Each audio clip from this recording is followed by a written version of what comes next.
Good morning. My name is Leslie Spencer with AARP in Tallahassee. Thank you so much for joining us today for the latest edition of Coffee, Caregivers, and Conversation.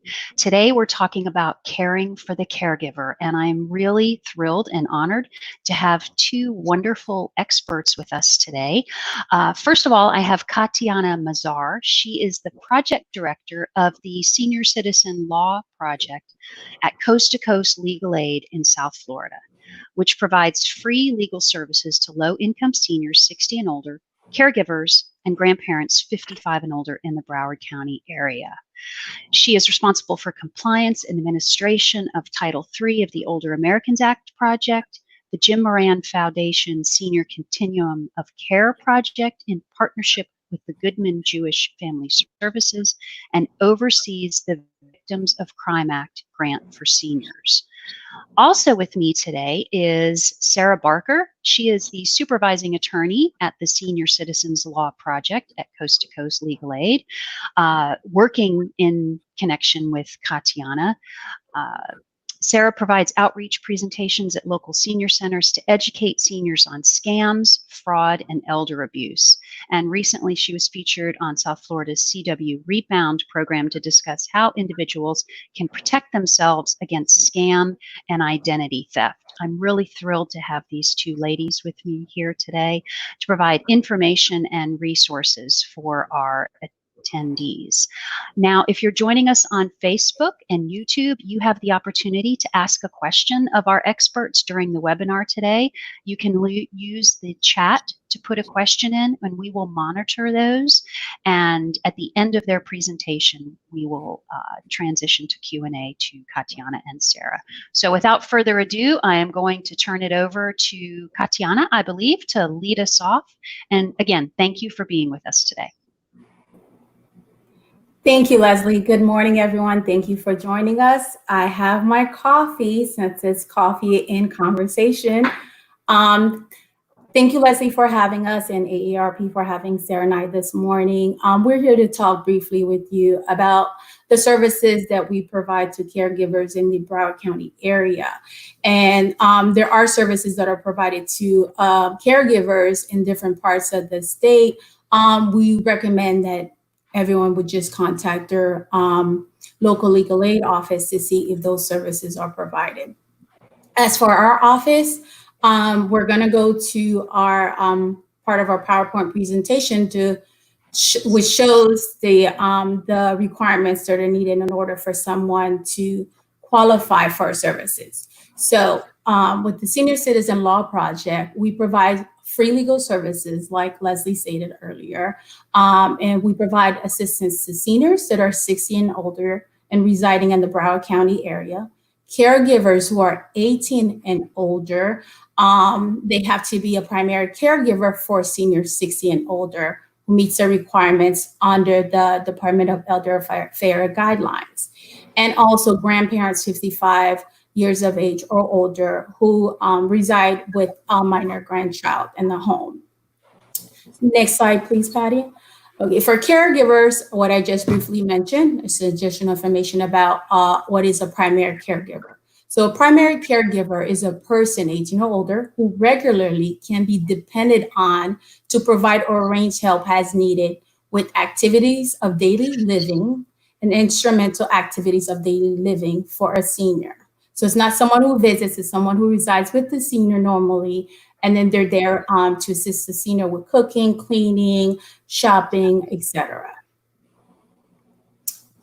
Also, these are some of the different areas that we provide assistance in. As you can see, we also assist with powers of attorneys, healthcare surrogate, and living wills. We're going to go more into details. But we're going to show you a copy of our brochure which lists the different areas of law that we provide assistance in. And like I said earlier, depending on your area, we have it in South Florida where we provide two services to caregivers in our area. So you could always contact your local legal aid office because they receive funding from their local area-wide agency. And then those funds are administered by the local area-wide agency or Aging and Disability Resource Center. And so that's how we get our funding, is through our local Aging and Disability Resource Center, and we are able to provide these free legal services to caregivers in our area. And so I'm going to start off with one of the areas that we provide assistance in is housing. Housing, we provide assistance with landlord-tenant problems.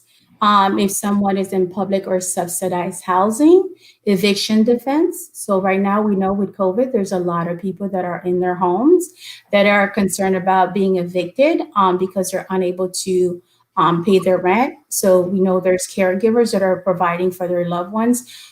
To go back on this, the purpose of these programs is to provide assistance to caregivers who are making sacrifices to take care of their loved ones. So there are caregivers who have quit their jobs, or who are full-time caregivers who don't really get a break. And we just wanted them to know, take the time to care for yourself by reaching out to agencies in your local area that have these free services that are available to you to give you the peace of mind that you need in order to care for your loved ones. We know how difficult it can be.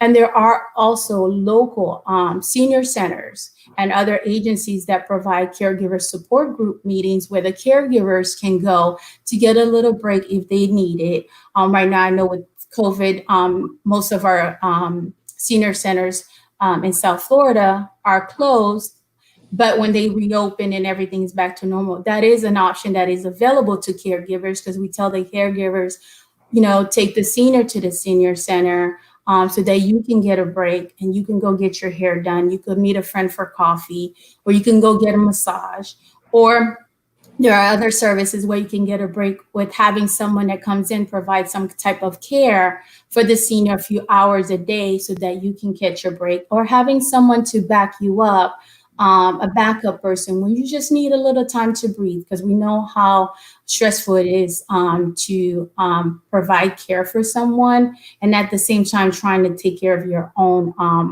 matters.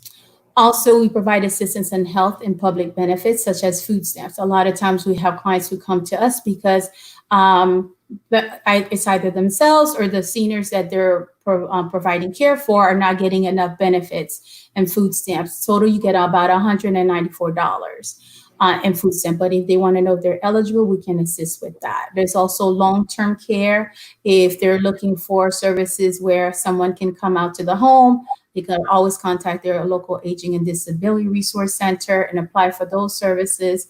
And also with Medicaid, Medicare, if they're denied for Medicaid, Medicare, or there's bills that Medicare is refusing to pay, they want to know why, or they want to appeal that decision, we provide assistance in that area. Also with HMO, Social Security, and Supplemental Security Income. One of the things we see a lot is that caregivers are caring for their loved ones, and sometimes they may deposit their own funds into the senior's bank account.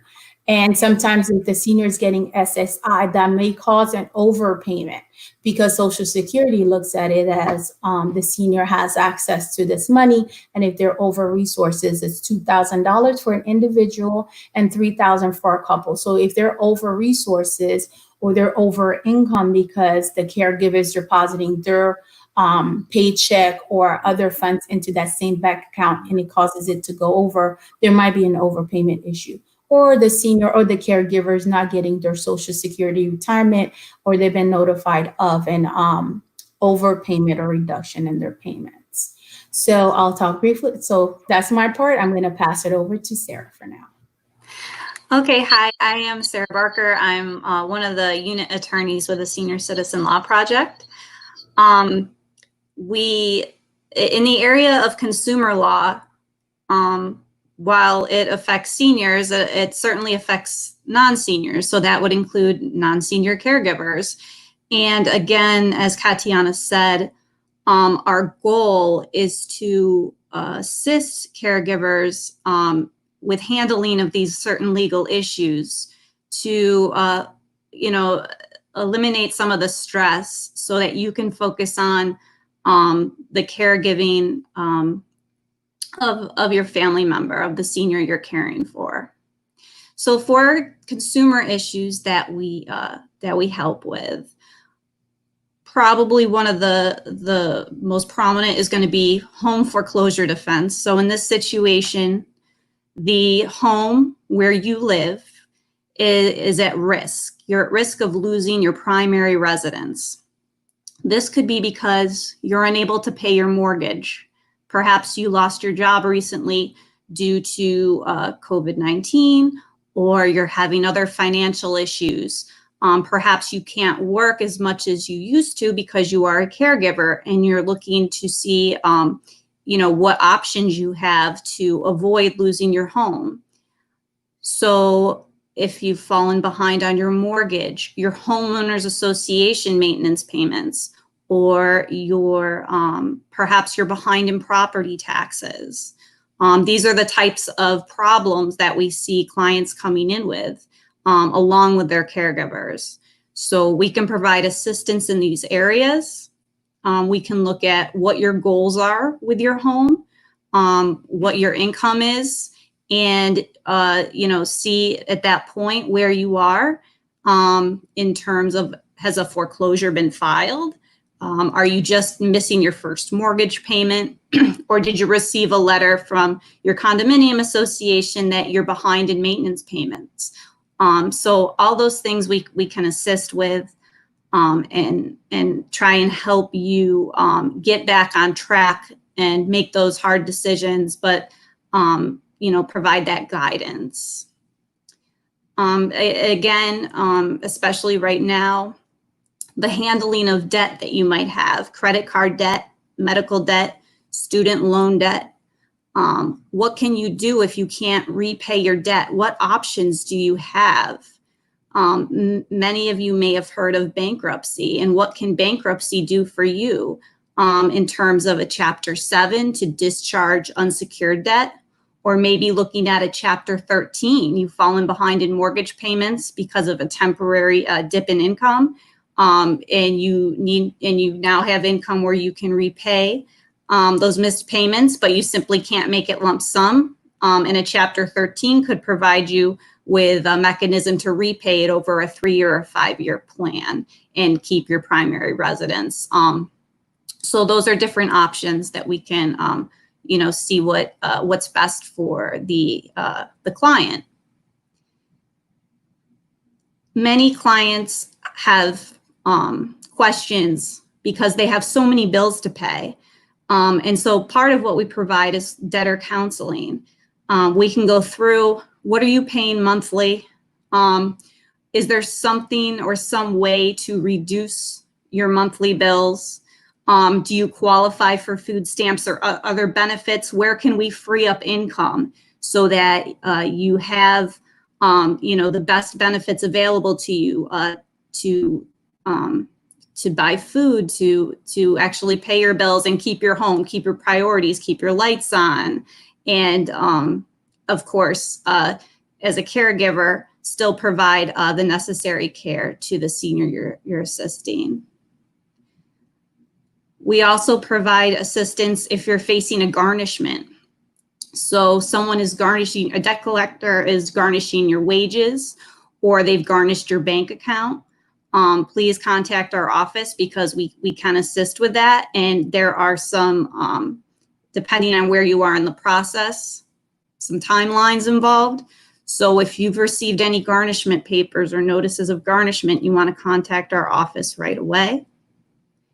Scams and frauds. So this is definitely, we always down here discuss senior fraud, senior citizens being taken advantage of, and that's still very prominent. But with COVID, we've seen a lot more fraud that has been to everybody, no matter the age, through different forms of electronic communication.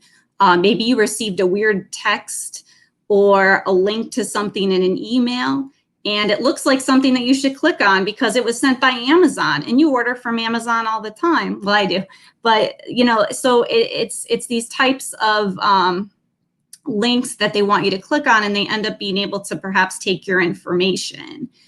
A lot of the scams we see by phone to seniors create a sense of emergency that something terrible has happened. For example, perhaps they've been told that a grandchild is in jail and they need to wire money right away. These are real scams that the predator will go on to Facebook and do a little research so they know about the family member, and they'll make it very believable. So we definitely at our outreaches try and advise on to never give out your social security number or your bank account information to anyone. If Social Security calls you, generally Social Security doesn't make phone calls. So if someone's calling you, be very wary of who you're speaking with, because it's probably a scam if you haven't initiated anything, and all out of the blue, Social Security is telling you something over the phone without providing anything in writing. And I'm going to skip over the naturalization, and I'll go back to Katiana on that.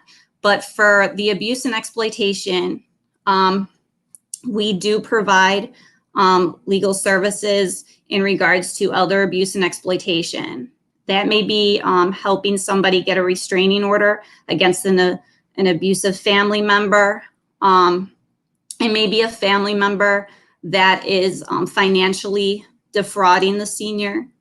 So we definitely try to assist with those cases to remove the abuse and the exploitation from the senior's environment, so that they're not going to be victims any longer. And I'll go back to Katiana now on the naturalization. She can speak a little bit about that. Thank you, Sarah. At our office, we assist our senior clients and our caregivers with applying for citizenship. The purpose of us assisting them with applying for citizenship is so that they can qualify for SSI benefits.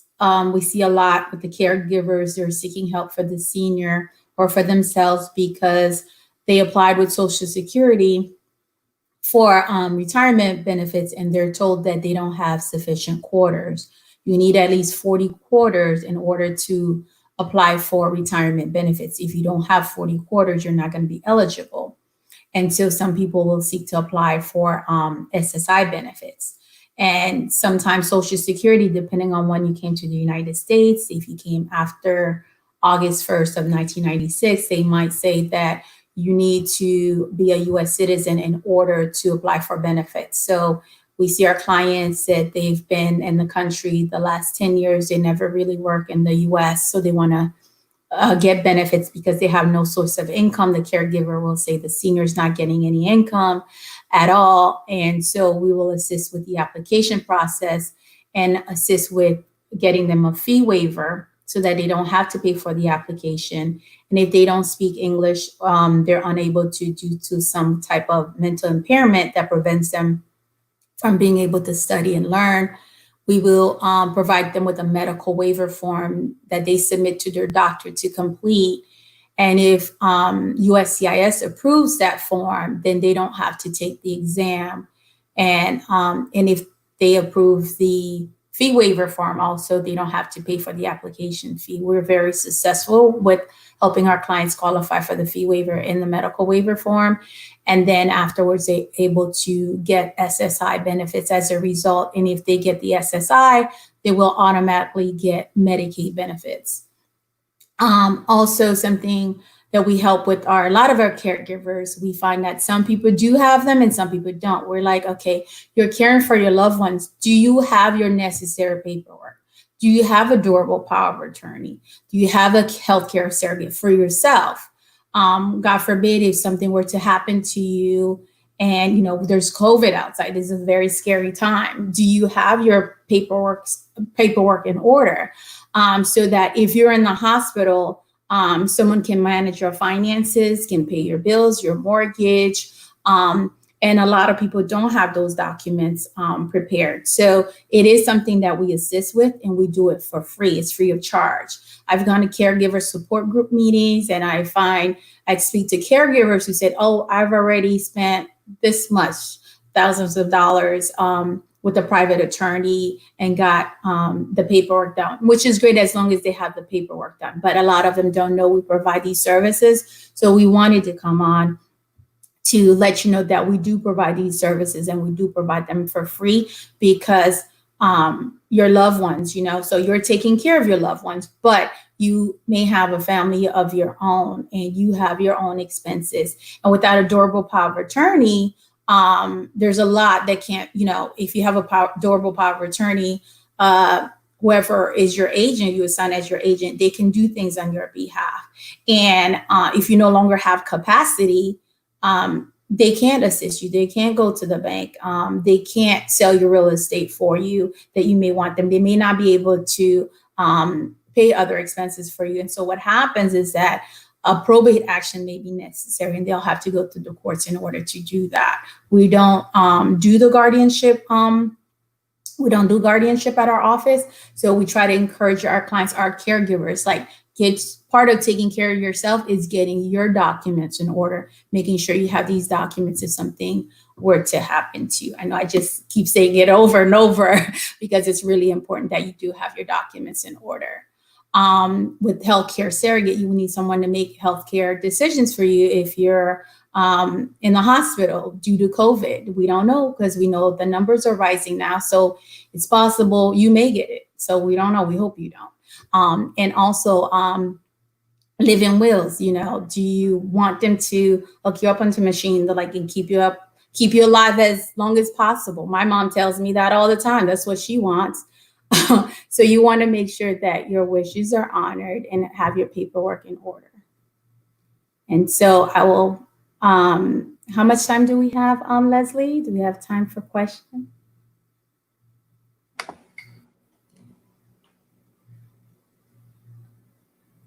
Oh, can't hear you, Leslie. Thank you. Have to remember to unmute myself. Thank you. The beauty of live webinars. That's embarrassing. Thank you so much for sharing this great information, Katiana and Sarah. I know it's a lot for folks to take in. I have a couple of questions. I have a question from Facebook. But first of all, what is the main thing that you're hearing from caregivers during this time? You covered so many areas related to housing and health, abuse, consumer protections, and debt relief. What are you hearing from caregivers right now? Sorry, I had to unmute myself. For themselves or for the seniors that they're taking care of? Either. What seems to be the top issue that you're hearing from caregivers, whether it's loss of job, loss of employment right now due to COVID. And so thank you for asking that question. That's a great question. So we recently received some funding from the Jim Moran Foundation to assist those who have been impacted by COVID. So if it's a caregiver, someone who has lost their job and now they're unable to pay their rent, because we don't want the caregiver and the senior out on the street. So if they're not able to pay their expenses, they can contact us and we can see if they're eligible to receive financial assistance to keep them and the senior in their home. That is wonderful. Thank you. Sarah's going to add something. Yeah, I was just going to add also whether or not you have an issue regarding being a caregiver. Our office has Coast to Coast Legal Aid. If you go to our main website, we have a family law unit and we have an economic advocacy unit, which provides assistance with certain public benefits for those under 60. And right now that includes unemployment benefit issues that they may be having. So of course, we've seen a lot of that with COVID-19. And also if you've been a victim of domestic violence and you need assistance, you can look at our website. And so if you're under 60 and you're not sure whether or not you might qualify for senior law unit services, we do, but you may be a victim of domestic violence, or you're under 60 and having a public benefit issue, we do have resources for those as well. So I would encourage somebody to also look at those if they're having those problems. And in addition, if you are a caregiver in Broward County and you need to contact our office for assistance, It is helpful if when you call, you identify yourself as a caregiver for a senior. It'll just help us flag that we can assist you in our unit, even though you're under 60. So it does help when you contact us. Just identify yourself as a caregiver for a senior, and our intake staff will know to flag that we can still assist, even if the person may not be 60 years of age yet. Leslie, I would like to add something else. Sorry. Something else that we see, it's with our caregivers when they come in and they're seeking assistance for the senior. So a lot of times the senior will have like Alzheimer's or severe dementia, where they're not able to provide us their information, because if it's the senior that needs assistance, the senior will be our client, and they have to have capacity to be able to hire our services. So sometimes we see caregivers who come in and they don't have a power of attorney for the senior. So, and the senior has Alzheimer's. So in that case, we're not able to help the senior because the caregiver can't hire us and neither can the senior. So then we tell them that they have to consult with a private attorney because guardianship might be necessary for them to do. So they want to handle, expenses or dealing with the bank for the senior. But without that document, they're not able to hire accountants, hire other professionals on behalf of the senior without a durable power of attorney or some type of power of attorney. Those are really great points to make. I think there's the adage that when you're on a plane and you lose oxygen, you put your mask on first and then your child or your loved one. I think this is a very apt, what's the word I'm trying to get, correlation in that as a caregiver, you really need to make sure you have the documents in place for yourself and for your loved ones. Mm-hmm. I think that's a really great point to make. And Sarah, thank you for highlighting the fact that folks should identify themselves as caregivers. I think oftentimes caregivers don't do that. They think, this is my mom, this is my husband, this is whomever, I should be doing this. So thank you for that tip as well. I had a question come in from Facebook that asks, is the assistance with durable power of attorney or healthcare surrogate just for people in your caregiver program, or is it for everyone? It's just our caregivers that qualify for our services and our seniors, 60 and older that are residing in the Broward County area. Okay. If they're not in our area, they can always contact the legal aid office in their county to see if they provide those services. Okay. Because what I would say is I am guessing that many of the legal aid offices throughout the state of Florida may provide the similar services to what you are offering. Mm-hmm. So I would suggest that the first point of entry would be to call you in your office or call your local legal aid office to determine what services you might be eligible for as a caregiver. It's oftentimes you don't know until you ask, especially now during coronavirus. People may not be aware of financial assistance that they are eligible for. So I don't think it ever hurts to ask. Exactly. And also if they own the home and they want to know that they're behind on the property. And like Sarah was saying earlier, so they think they're going to be in foreclosure and they have concerns about the home. And so we're concerned too. One is the caregiver and the other is the senior. So without the caregiver, the senior may end up in a nursing home and assisted living facility.